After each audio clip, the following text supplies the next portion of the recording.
একটা বিগ বাজেটে সিনেমা কিন্তু বানানো অত সোজা নয়, তাতে প্রচুর চ্যালেঞ্জ আসে, প্রচুর সমস্যা হয় এবং সেই সমস্যা অতিক্রম করে আলটিমেটলি যদি সিনেমাটা বানানো যায় সেটা কিন্তু অনেক বড় ব্যাপার।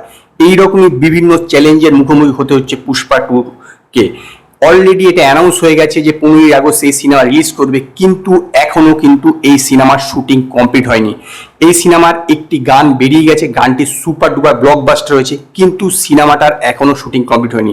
ভেবে দেখুন, মাত্র আর 2-3 মাস বাকি আছে, এখনো সিনেমার শুটিং কমপ্লিট হয়নি, অনেকটাই পোর্শন বাকি আছে। ইভেন ফারাদ ফাজিলের 15 দিনের পাক্কা শুটিং বাকি আছে, কিন্তু ফারাদ ফাজিল অন্যান্য প্রজেক্টে কাজ করছে, সেই জন্য সে এখন এখানে সময় দিতে পারছে না। এর মধ্যে সুকুমার কি হচ্ছে, চেষ্টা করছে যে বাকি যে পোর্শনে যেগুলো শুটিং বাকি আছে সেই জায়গাটা কমপ্লিট করার এবং জুনের 15 তারিখের মধ্যে এই সিনেমার শুটিং কমপ্লিট করার।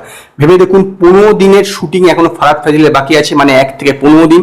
তারপরে এই যে মাত্র এই 7-8 দিন আছে, এর মধ্যে কিন্তু বাকি সিনেমা শুটিং কমপ্লিট করতে হবে, যেটা কিন্তু যথেষ্ট কঠিন ব্যাপার।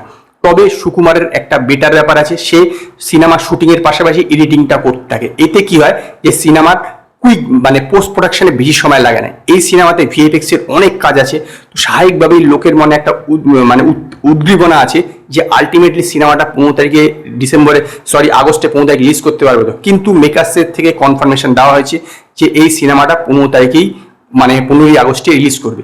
এর পাশাপাশি শুধুমাত্র ফারাদ ফাজিলের 15 দিনের কাজ বাকি আছে এইটাই নয়, এর পাশাপাশি একটা আইটেম সং বাকি আছে, কিন্তু সেই আইটেম সংটা কে করবে, সেই হিরোইন বা সেই মানে লেডি ক্যারেক্টারকে এখনো কিন্তু কনফার্মেশন করা হয়নি।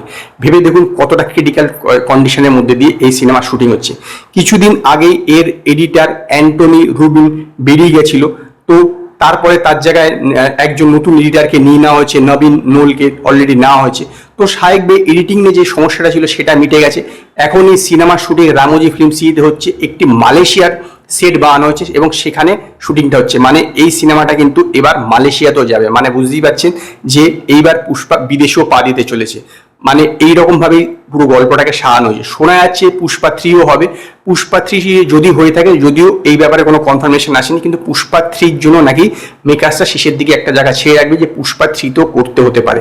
তো এই সিনেমাটা প্রচুর সমস্যার মধ্যে দিয়ে যাচ্ছে, তথাপি একদম শিওর যে এই সিনেমাটি 15ই আগস্টে রিলিজ করছে এবং আল্লু অর্জুনকে এবার আপনারা অনেকটা অন্য রূপে দেখতে পাবেন। এইবার তার রূপটা আরো বেশি ভয়ানক হবে এবং জুনের শুরুতেই দ্বিতীয় গানটি আসবে, সম্ভবত প্রথম সপ্তাহের মধ্যেই দ্বিতীয় গানটি চলে আসবে, কারণ মেকার্সরা এরকম ঠিক করছে যে প্রতি মাসে একটি করে গান রিলিজ করবে, তারপরে ট্রেলার এবং তারপরে টিজার এবং আলটিমেটলি সিনেমাটা রিলিজ করবে। এইরকম তাদের একটা প্ল্যান আছে। তো দেখা যাক যে পুষ্পা 2 কিরকম হয়।